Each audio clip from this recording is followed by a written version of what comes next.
welcome to the platform. We got these ridiculous systems set up right now, but Look at us, like, caring so much. yeah. Who cares? Okay. Well, so what's going on? I'm pretty excited, man. I mean, this is our first real. I feel like it's our first real recording. It's getting there slowly. It's slowly. Production is actually evolving, growing. I mean, it's cool. I feel like a little bit more at home here. Yeah, this is nice. I'm excited to talk tonight, man. It's been a while. It has been a while. So the last time we talked, was that back in the car a while ago? Back in the day. Okay. Yeah, it was in the car for the last recording that we did with that new recorder, but we didn't have video. Yeah, and we didn't have. We were just using the on-deck mic, but. Oh yeah. All right, so the last time we had a conversation a little bit ago, and we talked about wanting to start to write down like kind of like the steps to, what do we call it, the like maps to God or something like that, or paths to God. And I guess that's something that I think we should talk about, different pathways that lead to whatever it is that we think God is. If I'm here, I'm just trying to say this. If I'm listening in from the audience right now, I'm lost. Yeah. I have no idea what you're talking about because they don't know what we talked about. But like this idea of a book, right? Like, is that what you're exposing? Yeah, like starting to, we said, hey, look, let's do it on the pod, let's do it on the platform. Let's talk about how we'll write it. What are the chapters, and like how will we progress throughout the book? And, and it's probably going to be like a 2 to 3 year project. Oh my gosh, easily. Before it's I mean, it's not going to be like that, but something where it's like we feel it's complete enough, but then there'll be more additions. Yeah. Well, and that's the thing, man. Like, we're actually moving pretty fast, wouldn't you say? Like, it was our first recording was like 6 months ago. Yeah, because it was after January, right? Mm-hmm. We didn't start recording until, would you say February? I think so. If you look at the videos, you can see the dates, but the oldest video says something like 5 to 6 months ago. So it was after January for sure. Yeah, because you moved January, and I'm sure we did record in January. Maybe it was January 15th. Who cares?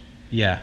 So the point is, it was just after January. I remember that. Yeah. It was, so not after so it's January only 1st. been 6 months, and just to recap, because it's all it's all relative, right? It's how you look at it, because we could be going really slow depending on how you look at it, or in my opinion, it's gone very fast. But just to recap, I mean,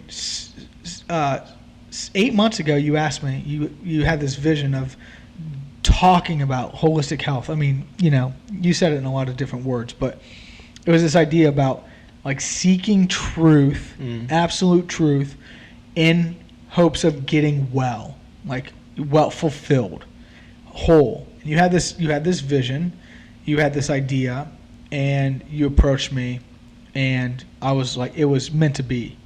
Like, it couldn't have come at a better time. Yeah. You were living in Connecticut or Maine. You're living in Maine. I'm living here in Ohio. And 2 months after that, you fly out. You uproot. Actually, you don't fly, you drive. Like, uproot your whole life in Maine, drive out here in a caravan of people, and you set up in January, and with the hopes of doing this, like recording and growing it, taking it, molding it, figuring out what it is. And we jumped in, like, feet first, like just jumped right in this thing with no experience. I mean, you have some experience with set, with like what? With production. Yeah, production. So we jump in this with no experience, and I mean, dude, look at us now, like 6 months later, we had that little tiny handheld, recorder, which did great, and we were in your living room with nothing. I mean, it didn't it was lights out, like with a fire. In 6 months now, and we're already here with mics, a stationary set, which is only going to get better. And yeah, this still is like very crummy compared to how we would like it, but that's fine. We talked about many times that the purpose of why we're doing this is affecting us right now. We're getting out of it what we need, which is talking. Okay, look, so I was talking to your brother the other day, and we were talking about people we were looking at a video that I had done a while ago, and I mentioned to him that in that video there was a gentleman who committed suicide, like, I don't know, a couple years ago. He jumped off a bridge. He was a male in his mid to late 30s. He had a few kids. He had a wife, and I think he felt very overwhelmed with the responsibility, and I think he might have felt like he didn't feel, he felt, for lack of a better word, like a loser. Just couldn't support his family, felt like he had no chance, and so he took his life. And so we were talking about what would you say to that person? What would you say to him if and we were role playing as if I was him and then he was him, and we were talking to each other. And what we really concluded, because there was a lot of answers that we could talk to, or answers, or a lot of things that we were trying to talk to him about and trying to understand. And then the conclusion that we arrived at was, man, at least this is what we thought, is that maybe he just had nobody he thought he could approach. Because we're sitting there talking to each other, and it felt good. It felt good just to be like, you really didn't expect them to give you the exact, like, a direction. Like, okay, well, you have to do this. It was more or less, man, it felt good just to talk about it, to kind of get it out. And we thought maybe it seemed like the best answer was, or to make sense of the whole situation, was that maybe he had nobody he thought he could go to and just be like, look, man, I'm not doing good, so. Real quick, did you guys, you both role played then, right? Yeah. You both acted as how he would act, try to act out his defense. How he would approach, and then how he would get approached or respond once he got approached. Well, we assumed he doing the approaching. Oh. So, say you're you and I'm him. Like, hey, man, I just, I didn't know if you were okay. So I was wondering if you I got what you're saying, but I was saying, I guess nobody knew. Hey, how do you know? Hey, how are you doing? Right. Yeah. Hey, how are you doing? Good. Yeah. I mean, not good. Yeah, exactly. But that's the thing. I'm sure he was asked by a lot of people, "Hey, man, how's it going?" Yeah. Or, "Hey, what's up?" He's just, "Yeah, it's fine, it's good," because no one wants to burden other people with their burdens. Yeah. Yeah. So, that's great, man. I mean, dude, what you're talking about is so much of what I wanted to talk about today, coming in here tonight, and it's what we've been talking about this whole time. We started with it, and it's be real. Nobody feels like they can be real around other people because they want to put a facade on. They want to look a certain way. And what's crazy is this game that we play psychologically when we act like we don't know they're doing it too, or we know they're doing it too and we're acting like they're not, or we're just trying to, we're not going to call them out on their crap because we don't want them to call us out on their crap. Right. So we just listen to it and let it, Yeah. in the back of our head, we're like, yeah, right. Sure you did. Yeah. I bet it was great. Yeah. Yeah. It's incredible how I feel like we conduct our lives through the image that we think we are, or that we think we should be to the world and other people. It's like we are really good actors. Yeah. So, but look, you said you wanted to talk about something. So we got two things to talk about. Starting off the book, which we're talking about it now because we talked about wanting to do it on the platform because that'll give us content and we'll be able to we'll be able to witness just over the course of time how it comes into play. Yeah. And how much of what we say here is actually incorporated into it. But look, this is going to be, I imagine, at least an 18 months to like a 3-year project. And I think it's awesome. It's going to be this thing that just kind of arcs over all the other things that we're going to go do, you know. But I think it'll be essential. Yes. And we'll be able to do a lot with it over the many years to come. I think it'll keep us grounded. That's one of the biggest things I'm excited about is, and the reason I started telling that story about how we came and got here and I ended it, I mean, we got sidetracked, but I was trying to come full circle to the fact that we said we were going to do certain things and we held each other accountable to them. Mm-hmm. And now we're here where we said we'd be, mm-hmm. you know, with a film. We got film now. That's right. We got a recording. Even though we can still do a lot better with it, but yeah. But we said we were going to have. We started with nothing. We were like in you know on the floor in the middle of the night with no light because we didn't need light with one recorder. Right. We said we were going to before we even got anywhere. Before we even started, we said we were going to do them video. Yes. So we did the first 5 months without any video. Yes. You know? So then we moved to video. Then we said we were going to get a better recorder and mics, and we did. Yeah. And so the reason I was going to tell that story is because we said we're going to write a book, and this is a great way of being able to do everything you just said, like track it, hold it accountable. Yeah. Because when we talk off the mic all the time. I mean, we shut this thing down and then we go for another hour.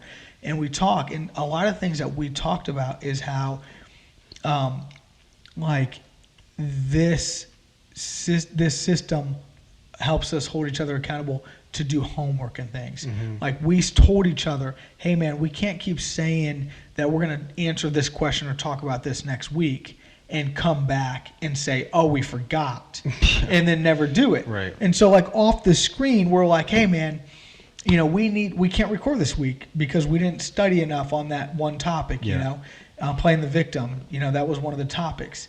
And so same thing with this book. I'm excited to announce it this week or to, you know, put it up on for the people to see and for us to revisit because now it's out there. Yeah. And it's going to hold us accountable. And then the idea is to spitball and brainstorm and then edit, you know, write and then edit and then come back. And I am so excited to see that progress because I know it'll happen. Yeah. Oh, for sure. Absolutely. And again, it's like this right here. Yeah. You know, like that's separate. Yeah. Yeah. You know, going back to what you said about how we would write down, because we would talk afterwards and say, hey, we need to study this and talk about it because that's what we said we're going to talk about on the next platform. Yeah. And we don't do it, or we haven't been good at doing it. And I understand why, is because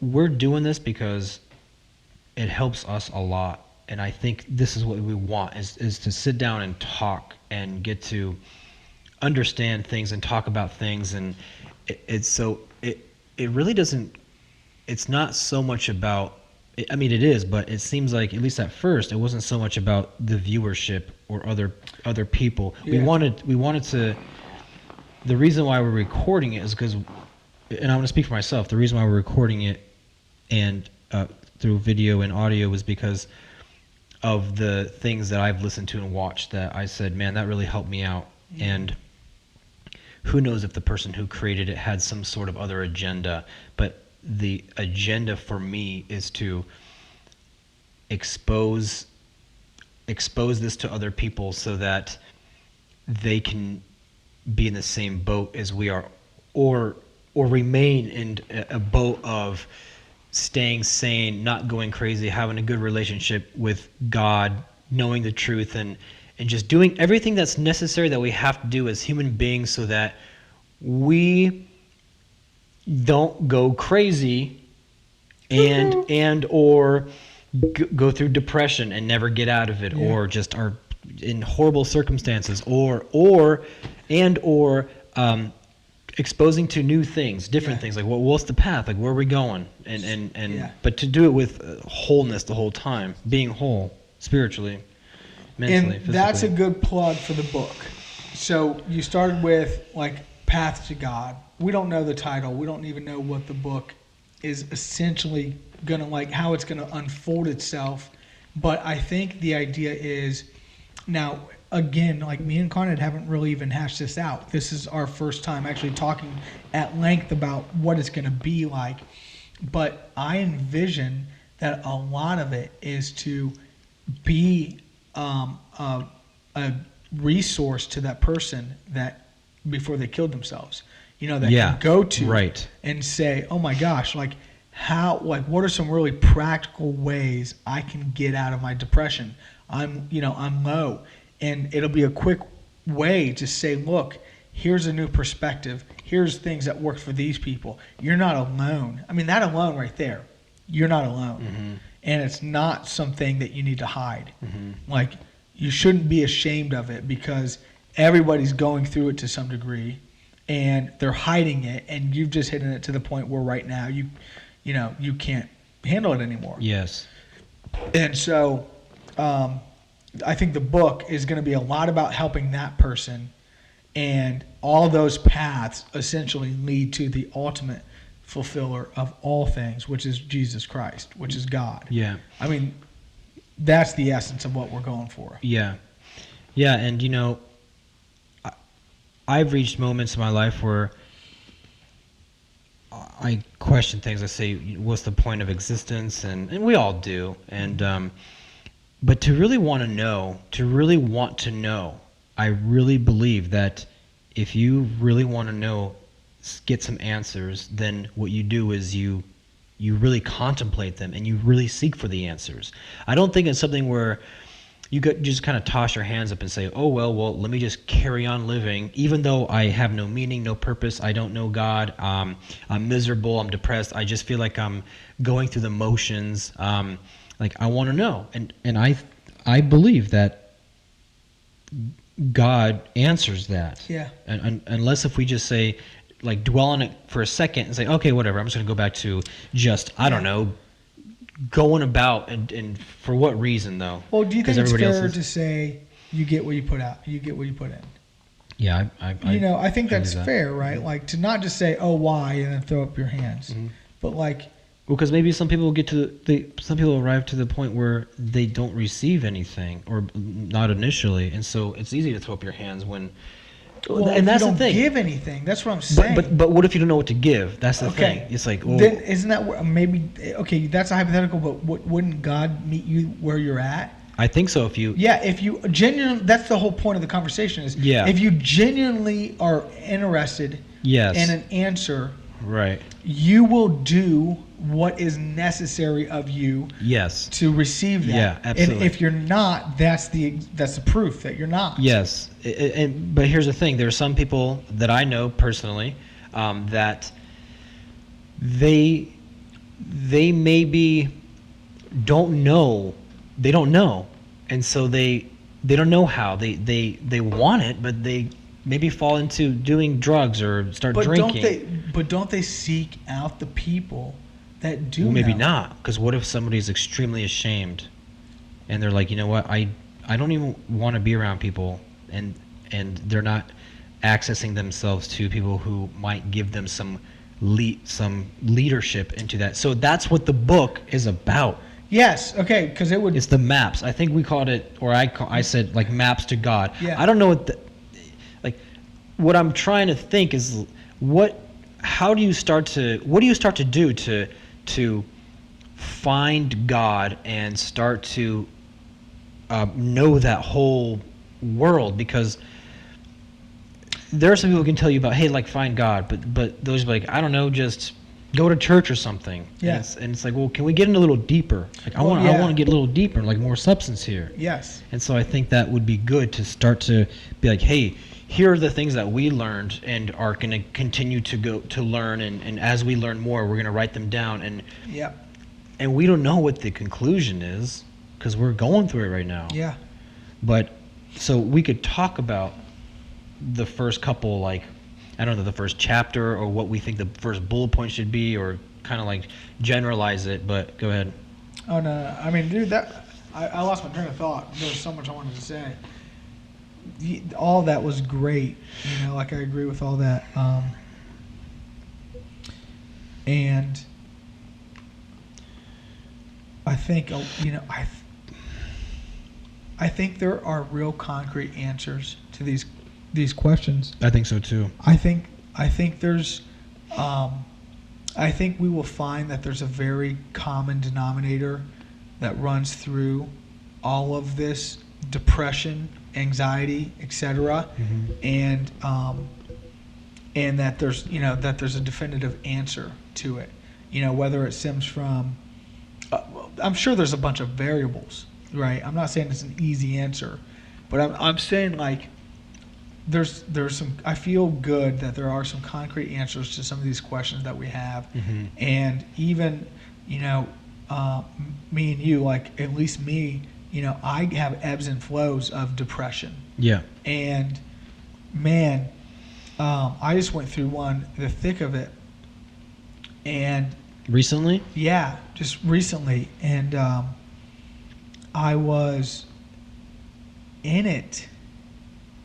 And at the time, I wasn't conscious of this, but you know how who was it?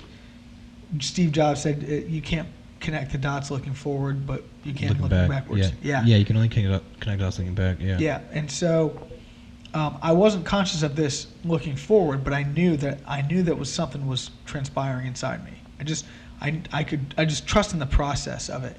So like I stayed in my depression to try to figure it out. I would wake up fairly early and could be awake but didn't want to, like I had no motivation. And everything around me for the most part is good.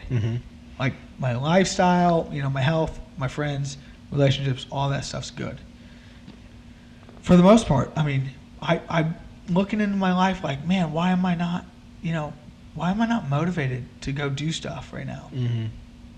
And really like had to battle through it. And then I finally came to this conclusion or, epiphany. And I'm not sure, unfortunately, if this is a once and done fix for any time that I get depressed, or if this is just one variable from one form of depression. But I found out what it was. This go around is my lack of confidence in myself, like low self-esteem. Interesting. And now that I say that out loud, because I've internalized it, now that I say that out loud, it makes a lot of sense. Because when I first saw my therapist, like the very first week that I saw her, she diagnosed me, if you will, with low self-esteem. She's like, you battle with low self-esteem. You've got 2 older brothers. You dealt with these type of things when you were growing up. You were in this type of environment. If somebody tells you you're a loser, you buy that. Like so if you hang out with people that are saying you're a loser, like your low self-esteem will accept that, and then you will become that. And that's the story of my marriage, Yeah. And so anyway, like I'm not sure what happened to get me out of this funk. Okay? But like I said, I was rolling with it on the down low, trying to fake everybody out for the most part, and try to keep like hip. So like when I talk to people, I sounded upbeat and stuff. Because I really, I would ask myself, and I even talked to Ron about it, because I just needed to get his insight on it.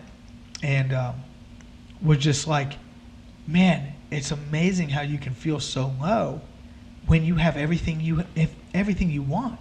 I mean, right now,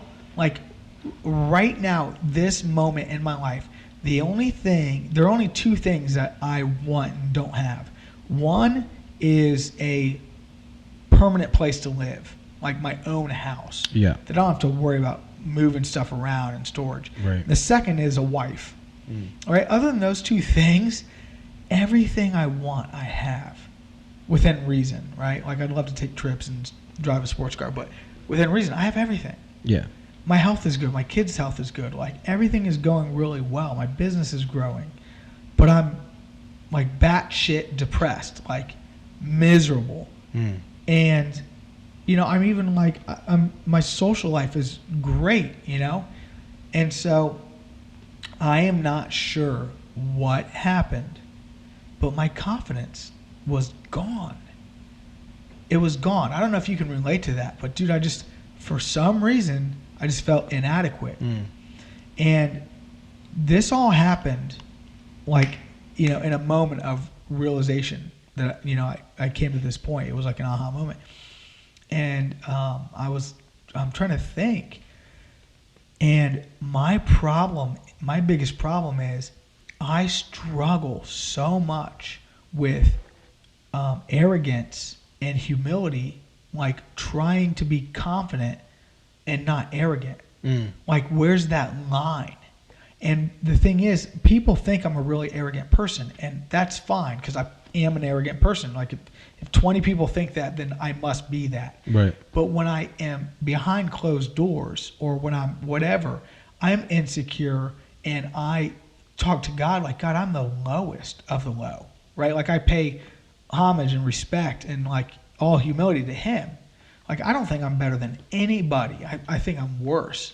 You know, I hold the mentality of, like, oh my gosh, if these people really knew who I really was, they wouldn't want to hang out with me. Interesting. You know? Yeah. And so, like, I just assume that a lot of us kind of walk around with that same mentality, you know?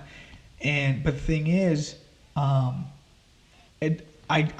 think because I feel that way behind closed doors, I mask it by going the other way and acting overconfident, like I'm the shit and my shit don't stink, like I'm Tom Baker, because I don't feel that way at all. Yeah. Right. So then it gets it's a shitstorm, because then I'm arrogant. I'm either arrogant or I'm a piece of shit. So I haven't found that balance. Yeah. And so, but I haven't known that till just now, you know? And so even today, it's when it came to me today, like I snapped out today. That's why, like, I text you, like, I'm so pumped to record. And, like, I don't know what it is, man. I know it has everything to do with what we've been talking about, but something snapped in me about confidence, and I gained my confidence. And then a text conversation that I had went really well. And then, I was out and about, and I, like, really enjoyed the company of other people. And, like, where I was at East End with my kids and stuff, like, just a completely different scene, like, people, like, being attracted to that. That's all I can say. It's just, like, you could feel the attraction that I personally was getting from just walking with my head up instead of down. Yeah. Walking like I was, you know, belong there. Hey, let me ask you this, because I'm sure there's a lot of people who deal with low self-esteem. Let me ask you a question. What is a confidence? You said confidence. Yeah. Right? Yeah. What is confidence? And if you can answer that, or answer what is having no confidence? So confidence is subjective, I think, and it is believing you are able to be the person that you want to be, that you're deserving of the things that you have, that you're adequate, that you are qualified to be there, to be where you are, that you deserve, that you're confident that you deserve good things, that you deserve to be treated with respect, and you deserve to be heard.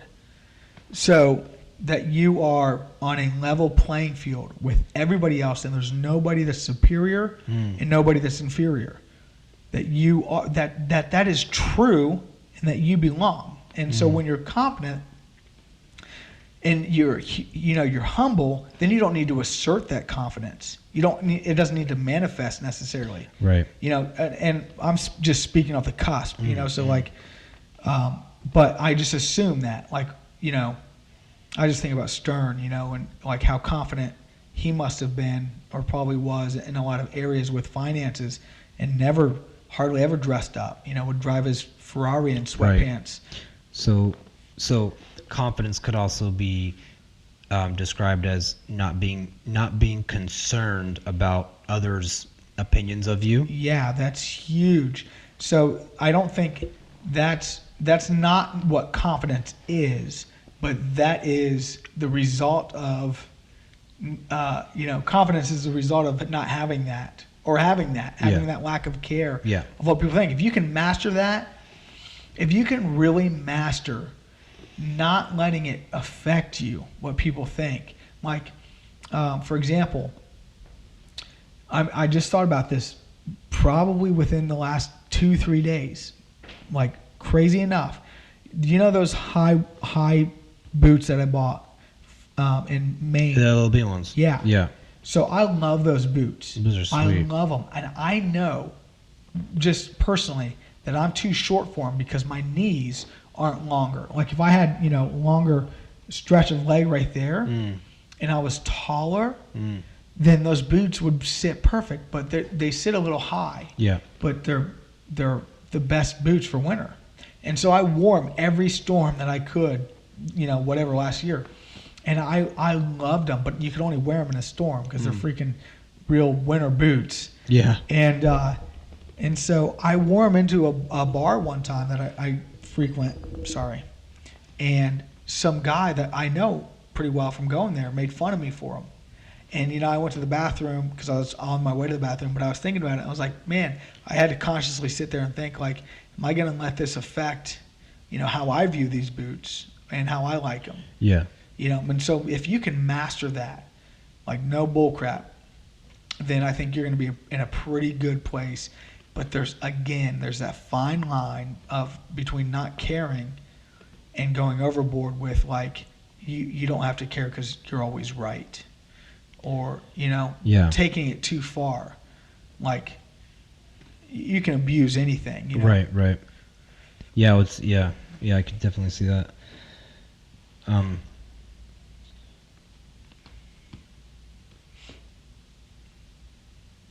Yeah, it's interesting because you got to think, well, what gives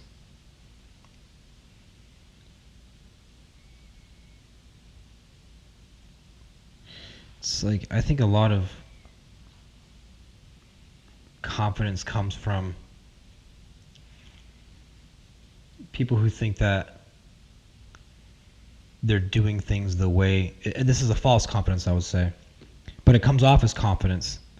Is like when you think that everything about you is in line with what is collectively accepted as admirable, but maybe not necessarily things that are truly admirable. For example, if somebody who fits the characteristics of everything we see in the movies, then that person could walk around with confidence, but they're only aligning those things with what is external, what they see or what people talk about, or what's all over the media.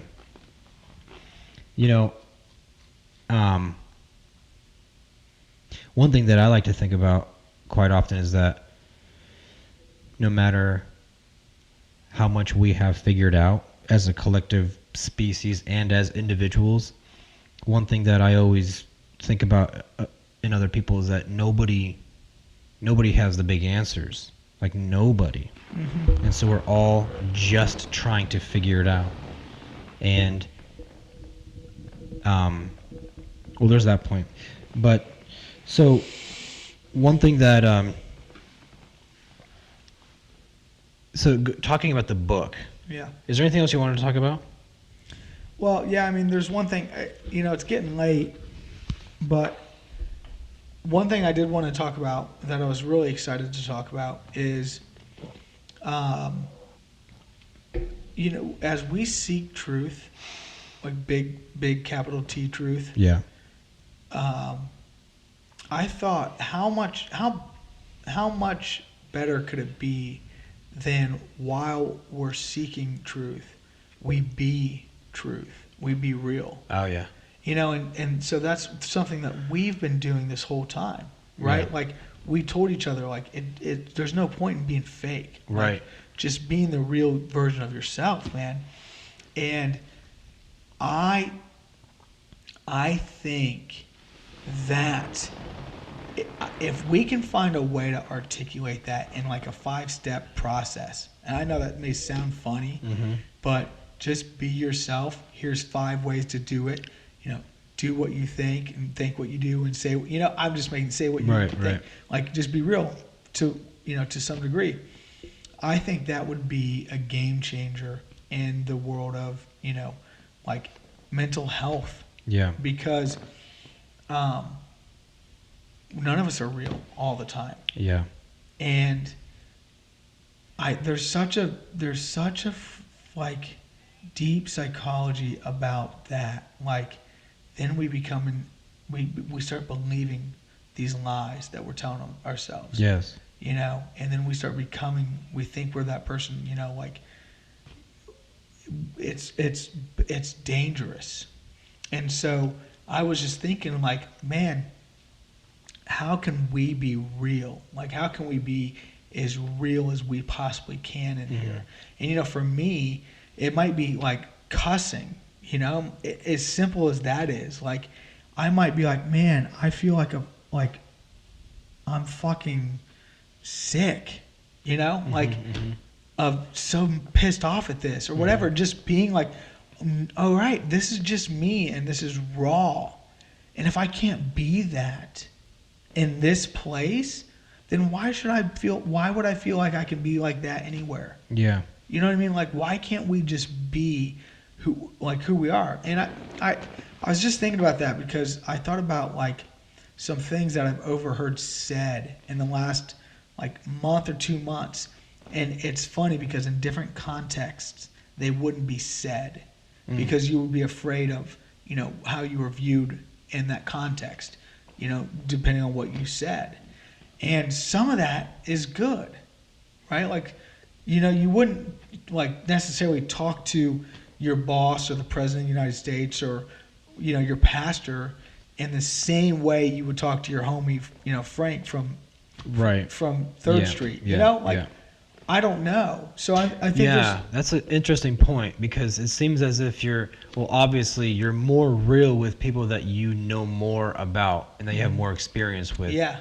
And so what is that? Well, it's that we have a really deep connection. We know something about each other and when you meet somebody for the first time, the whole relationship is superficial. Yes. Because you just don't know. You know nothing about the person. And you're being superficial. Yes, so both people are being superficial. Yep. And you're putting your best foot forward, man. And you're building a friendship on lies, on half truths. Yeah. And so it's funny because like the psychology that I've studied would suggest that a real friendship can't be built on those things. Yes. That's not an objective truth, right? Yeah. But that's what psychology is teaching me through studying it in regards to relationships.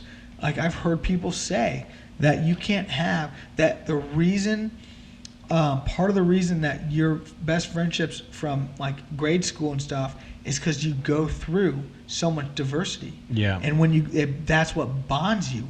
And so like in the Christian realm, people that go on mission trips together usually come back with a better relationship with each other than they did with everybody else around them. And it's so true. Like that point is so true, at least in my experience, because when I was out in California living the good life, partying, I had a great wealth of friends. Man, I mean, I had Dude, remember we used to get into some crazy places because we would call Scott or we'd call these guys and they'd get us in. Dan and when I became a Christian, dude, none of them wanted to hang with old Tommy Baker. None of them, bro. None of them were answering my phone after. Well, hey, that's a great point. You just brought up a great point. I don't want to be overly confident, but I usually do. If you Is that too much? look, we talk about how it's important to be yourself. You know, whatever that means. Yes. It's like I have a certain personality, but just because I like to be belligerent and use bad language, does that mean that I should just keep doing that because that's who I am? Yeah. Well, it's like, well, No. who are you? You Yeah. know, and so when you came into faith and your perspective shifted and your spirit shifted and all that, it's like, well, why did you do that? It's like, why not see people I heard somebody say once, that's just not who I am, because they were being introduced to something that they weren't used to, and so the immediate response was to reject it and say, well, that's just not who I am. And so that's an interesting question, because when you tie things into like the teachings and the knowledge of guys like Bruce Lipton, and it makes you really think, you start to really think about these things like the subconscious programming and how the brain works. And I just recently watched another documentary that really shifted my perspective a few years ago, and it talks about just how your brain works and how your neurons fire to certain situations, and then how you can train your neurons to fire like your reward neurons. They just release certain feel-good chemicals, but how that can be manipulated. Like, for example, if I'm somebody who really desires something for a long time, I'm training my brain to get triggered when like, for example, you know how you're like, man, I wish I had this car, and then it seems like everywhere you drive, you see it, and then you're very aware of it. Well, it's like we can train our reward neuron pathways to hardwire together. And so that's interesting questions. Like, that's just not who I am. Well, then, you know, who are you? And Somebody that isn't that. huh? Somebody that isn't that. Yeah. So that you know, that's all very interesting stuff. So go ahead. Maybe that's the intro to the book. You know? Well, actually, I was just going to talk about that, what the intro should be. One of the things that I did write down is one of the first steps to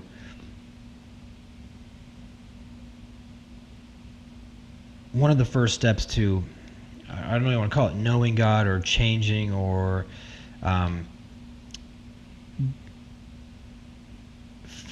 would say finding God, or at least thinking about God and going in that direction, is it's all about identity, like what we identify with.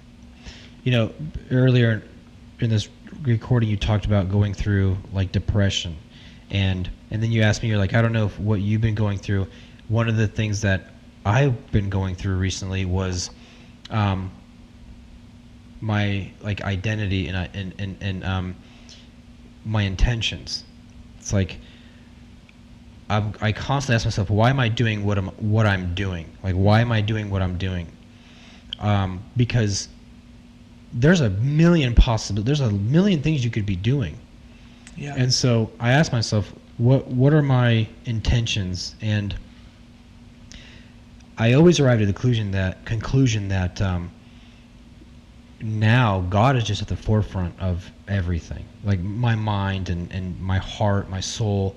So it seems like I feel now that everything I do is always just secondary. It's never something that it's never at the forefront of what I feel like my existence is about. Is that a good thing? Well, I think so, but it's also sometimes difficult because at any given moment when I'm doing something, I'm just sitting there thinking, you know, this isn't my priority. even though it's something that I have to do, like, okay, like going to work or just, I don't know, like this right here, the platform is the number one thing for me because it's the closest thing I do that brings me with God. Yeah. You know, I mean, look, I get it. I pray, I go off and I Yeah. do my thing, but it's like, if I'm going to be doing something physically, like in this body, and I got to be out in the world, well, this right here gives me the greatest meaning and purpose. Yeah. You know? No, I get it. Reward too, Yeah, and reward. because it's Reward. So that's my dilemma, man. It's like right now my dilemma is every time I venture out to do something, like tomorrow and then an hour ago and then a week from today, it's like, man, it's just secondary. And so I'm starting to think like, okay, what do I need to start doing to make it so that I don't have that, or unless if that's bad or not. I mean, because we all have like responsibilities and we live and we do stuff, but how much of what we do is just robotic? Oh, yeah. I mean, I don't know, man. Like, you know, I struggle. See, I think a lot of it has to do with perspective. And what really is good and bad about this dynamic that we have is I have kids and I'm single, which doesn't help the situation. And you're single and don't have kids. And like, I thought about it the other day. I cannot say this enough, and I hope, you know, people believe it, but it is what it is. Like, I wouldn't change having my kids for anything. I just wouldn't. Right. Like, I can't say that without, you know, definitively, because I have not put that in a situation, right? But I'm assuming that if God had given me a redo and he let me experience what it would be like with my kids versus what it'd be without them, I would choose my kids. Like, I cannot imagine a life better. Having said that, so not but alongside with that, I imagine where I'd be right now with the knowledge and or wisdom that I have and experience if I didn't have kids. And I'm telling you right now, man, I would be... You like that? I would be exactly where I wanted to be. And it's a lot deeper than what it sounds like. But man, wherever I wanted to be, I'd be there. Because nothing would be holding me back. I mean, if I would be where I want. Why would you waste any time not being where you want to be? Unless there's a greater good. Yeah, but that's a good question. Like, not being where you want to be, well, how do you determine where you want to be? And well, where does that come from? And how do you know it's right? Because here's the thing. I truly believe that when you are following after God, which is your own walk, okay? So if it's true of you, then it's true of you, great. But anyway, if you're following after God, whatever that means, I truly believe that if you're seeking after God to some degree, that you will know when you make a right or bad decision, or if you're where you should be or where you shouldn't be, because the questions that you ask yourself and the lack of sleep that you have, or the anxiety, the peace. Like, for example, I'm just telling you right now, like, since I have money right now, but not enough to spend because I'm still in debt and I still, am broke, but I have money. Like, I have expenses. Like, those tires were very expensive, and I had to make a decision. I didn't have to buy all 2 tires or all 4. I could have bought just the front 2, but then the bad 2 would have been bad in 2 years, or less than 2 years, and then they would have been off, and I already, and so I weighed the pros and the cons of that decision, and I got a better deal buying 4. Not that I would have buying 2, but I got a better deal for buying 4 than buying 2. And so anyway, I did it, and I knew that it was the right decision the next day because I didn't have any regrets. I wasn't like, oh, I wish I didn't do that. Yeah. And so I think that, we have, that can be more immediate the closer you are to God, or the closer, or the less chaos that you're experiencing in your life and the quieter you are.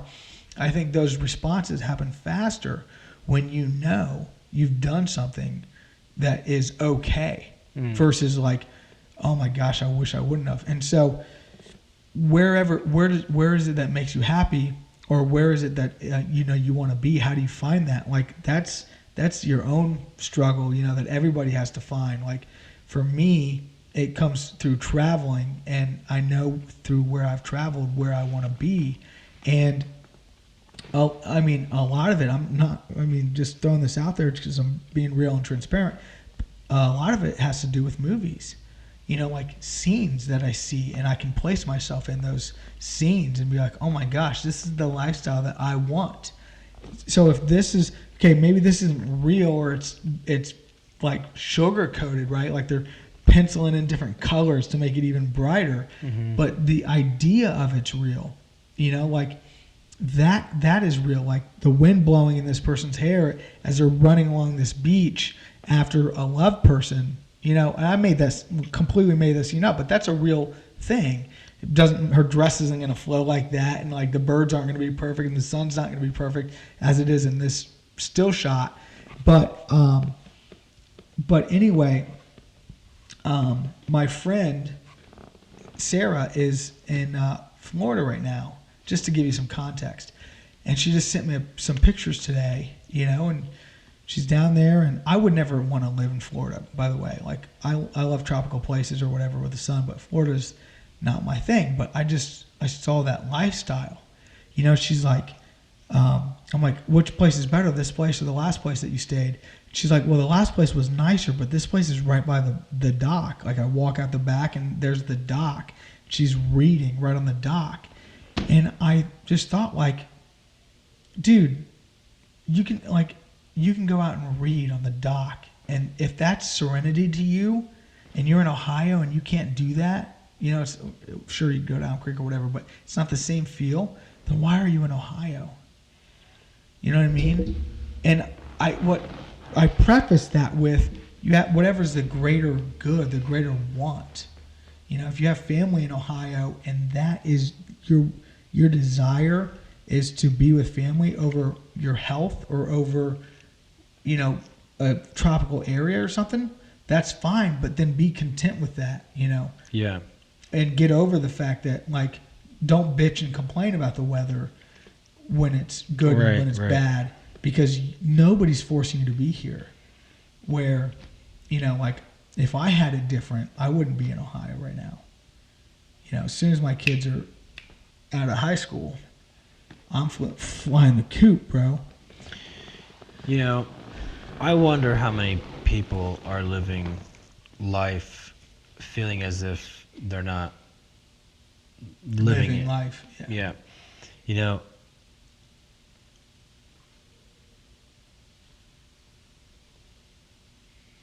Because it seems as if it's, I don't know if I want to say easier or the most beaten down path to live a life that's just kind of like second rate. To kind of be like, oh, I wish I was doing this. But do we just tell ourselves that because it gives us security or some sort of comfort? Because the truth is, if you are doing what you think you want to do, you won't feel the way you think you'd feel. And so it's... I think I feel what you're thinking right there. It's like, actually, there was that movie, that movie, The Dark Knight, that came out like 2005-ish. Christian Bale. Or no, 2008-ish, or I don't know, whenever it came out. 2008-ish, I think. The Joker's like, he's talking to somebody about something, and then Joker's like, I'm just like a dog chasing a car. He's like, I wouldn't know what to do if I caught it. It's like, and I wonder if that's kind of how we... That's a great one. If not consciously, probably not, but subconsciously are like, I'm just gonna, I'm the dog chasing the car, and whatever the chase is, whatever that is, that's kind of not the point. The point is that you're never actually going to get to the end that you think that the end is, whatever. Well, and you don't want to, probably. Yeah, it's like, because what are you gonna do when you get there? Yeah, and you probably are sabotaging. I mean, that's what our brain works, is like, we end up sabotaging ourselves anyway. Like, yeah, we could have gotten in the car. But I do want to say, because real quick, the truth is that when you do achieve things when you do get things that you are going after, like goals and stuff, and I know what I'm saying. Then you realize it doesn't all end. Like, you have to keep going. Mm-hmm. Look, I've done things many times that I've wanted to do. Like, I just go do it, or if like, oh, that'd be a dream, I do it, and it's on smaller scales, medium scales, larger scales, and when it's done, it's done.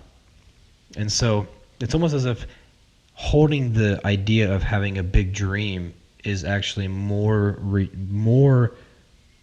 better for you than actually achieving the dream. Because, and I'm just bullcrapping right now. You're spitballing, bro. So I hear what you're saying. it's like that's more value to somebody. Like, it's like the dream, the vision. But when you get there, you realize, okay, here's purpose in the process. It's like when you get there, you're just like, okay, now what? Like, it's like the dog finally catches the car, and it's like, cool. It's like, yeah, it's like when you fish, you throw it back. It's like, all right, well, I'm gonna go get another one then. So, that was. What were you gonna say? Because you said you had a man. So two things that I want to say is, I don't know why it is this way, but I think there's something to it. Is that not everybody is wired that way to think that way, and I think that's fine. Like, some people just don't know any better. Think what way? Think about, like, is there more to life than this, or would I be happier doing this? Like, I believe there are people that just do what they know because they know that's what they're supposed to do. They don't question it. That's how they were raised. It's routine. They've never gotten outside of themselves. Maybe they never went through circumstances that required them to think a little differently. Yeah, and I'm not judging. I don't know. I'm saying that too, and I'm saying I think that's how there's a great majority, because I was listening to somebody else that was promoting success and maybe mental health, but I think it was more monetary success. Mm-hmm. That's what I think it was. And they were bashing motivational speakers. Mm. They were bashing all of this stuff, and they were like, look, if everybody could be doing what they wanted and everybody could be rich, it wouldn't work like that. And they were making a point, like, not everybody was meant to be number one. Right, like, you can't be. Yeah, right. Yeah, and so I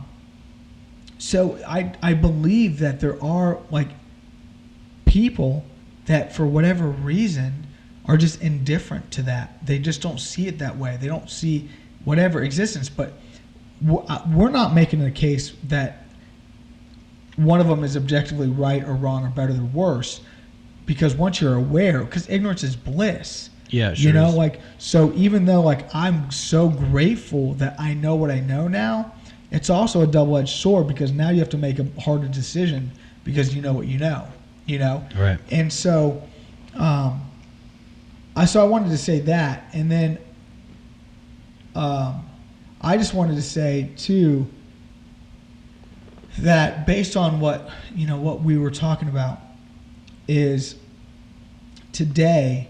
I had my two little kids from 5:30 on, and I pick them up, and we drive to Johnstown, and they fall asleep, and so I'm just driving with the window down and the music up, and it was gorgeous, right? The weather was perfect.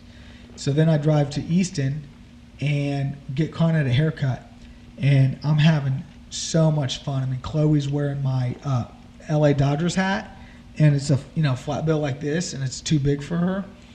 And she looks so cool, man. She just looks so cute in it, and I'm so proud of her. And I'm like just really proud, like, of all my kids. And I'm a proud dad, and I've got great kids, and they're in great health. And Conrad's up there getting his hair cut, and he just looks so pretty. He's such a good-looking kid. I'm so proud of him. Like, just saw him up there. I took a couple pictures, and I'm in like a really grateful, place. Look at this dude. Nice. I'm Hey, sure- looks like a getting older, man. You just get that mature look going Hold on, on. I still don't know if they can see it, but there's that if you can see it. And then,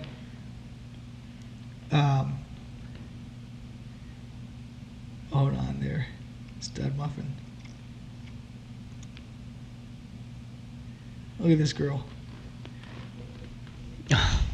Cute. That goes great with the shirt and the flip flops. So I took that picture, and we walked all through Easton and went to a bunch of stores and stuff. And they're so polite. They're holding doors for people. And Chloe's always like, they're on me, all over me, like trying to jump on me and hold my hands and whatever. And the weather's perfect. And then we get in the car and we drive home, and they fall asleep like instantly. Mhm. And I'm cruising down 161, and then I'm cruising down 62. And there's this like farm vibe going on, Yeah. and the sun is setting in the background. Yeah, it was incredible today. Setting in the clouds were gorgeous. I mean, Mhm. like a pinkish color. Mm-hmm. And I drove in that moment in complete awareness and consciousness, and was like, this is it for me, like for life. Like this, if I could just have this, like I'm at such peace right now. And I thought about that, like it definitely was a holistic thing, with family and blah blah blah. But really, what I was saying is, like, that landscape, like that's what I was really in love with. Yeah. And I was thinking in the back of my head, like Savannah, Georgia. Mm. Like that's just what I was thinking about. Or even Florida right now with Serious Pictures. I'm thinking like driving in this on a more regular basis would bring me, mental health and probably physical, and then emotional and spiritual alongside with those. And I just got to thinking about how like confidence plays into that, like why we do what we do, and who we are, who we think we are. And I think it's just a huge factor. But I will just say, like, being happy where you are is a big thing. Yeah. And if you can't move, then be happy where you are. And if you can, then go move and be happy Mm-hmm. where you are. Yeah. Like. Well, that's good. Yeah, that's good too. It's like you're saying earlier that when you do things that are in line with God or not, you have that feeling, and it's Yep. kind of like intuition. What's what's yourself telling you?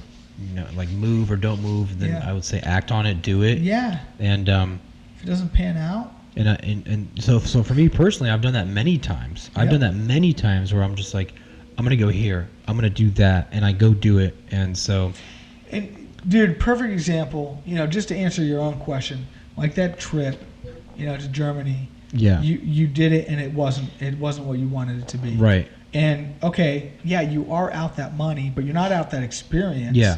And now you know. Had you not gone, you would never have known, yes, and you wouldn't have had the yeah, experience. yeah. I'm definitely not a person of feeling like unfulfilled as far as doing things that I want to do. Because there's some people who are like, oh, I wish I could just go to Europe. Like it's been 50,000 years and I still haven't gone. And oh, I wish. Pretty old. It's like just get up and go. And I honestly think a lot of people just set the like hurdle so high for unnecessary reasons, man. It's like you're valuing it and you're coveting it too much, man. Yeah. Just do it because it's not that big of a deal. And maybe that's why some people don't go after things, is because they think they're sort of telling themselves a story that it's not going to be what they want it to be, because they have this other idea and they're floating around in their head.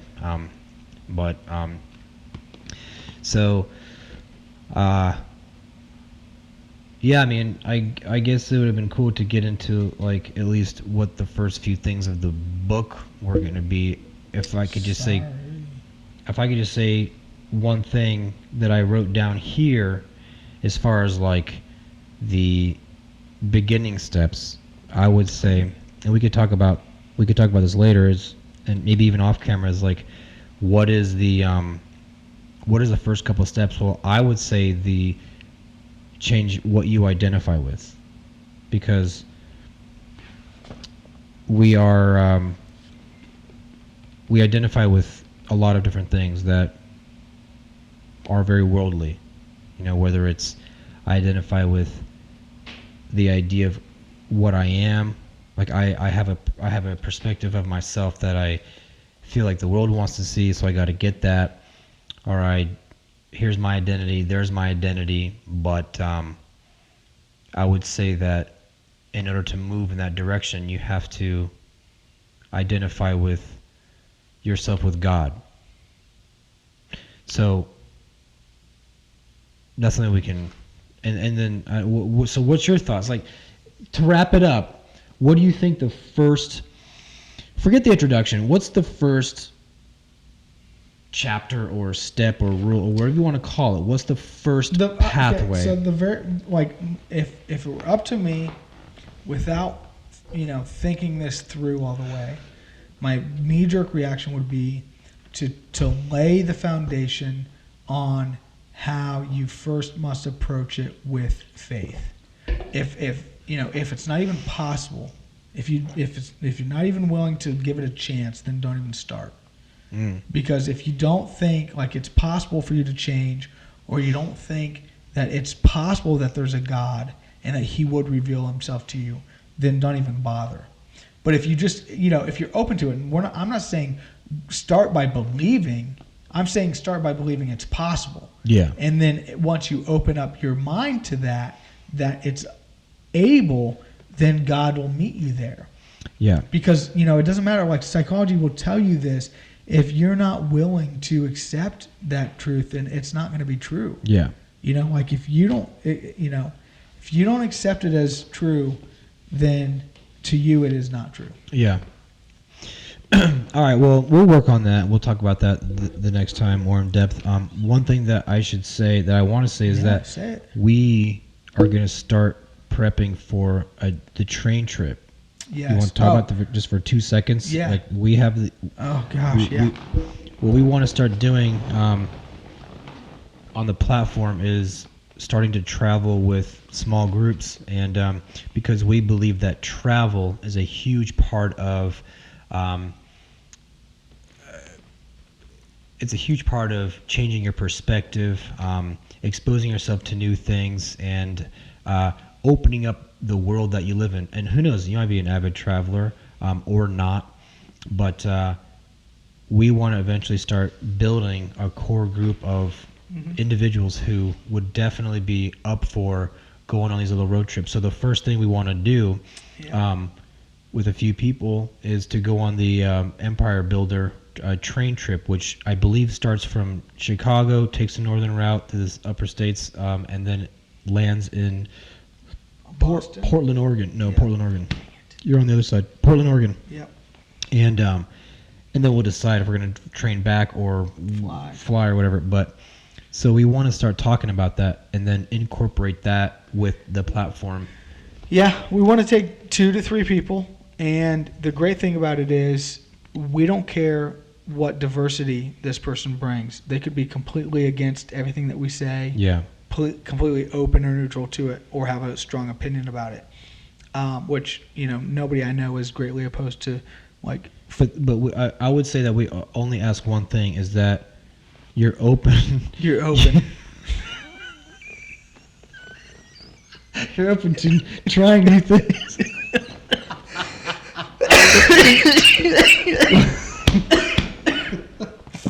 Enough said. I think you said it all. So If you're not open to trying new things, then don't bother.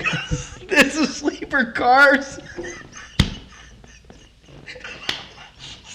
We just don't know.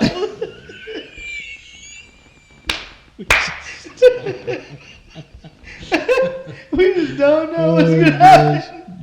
Oh, we can't have any lawsuits on our first go around. Oh man. Oh, I can't wait to see this recorded back. What were you gonna say? The one thing you need? I was gonna say the the one thing. Check. The one thing is the one thing is a to be open to discussion, not arguments, but discussion. Yeah. About whatever worldview it is that you have. Can't be a hothead. Because what we're gonna do is start doing these things here that we're doing, having more people incorporate and having the debate. Because the whole reason why it's called a platform is because it's a place where we're gonna be able to Elevate. just talk and with people might have varying opinions. Get to know the truth, and then let's talk to people with all different walks of life, because we want to get down to some truths here, and that's the whole point. So anyway, I just threw that out there real quick about the trip and all that. So book and trip, and then I guess we'll see you on the next time on the platform. All right. Good night. Good night.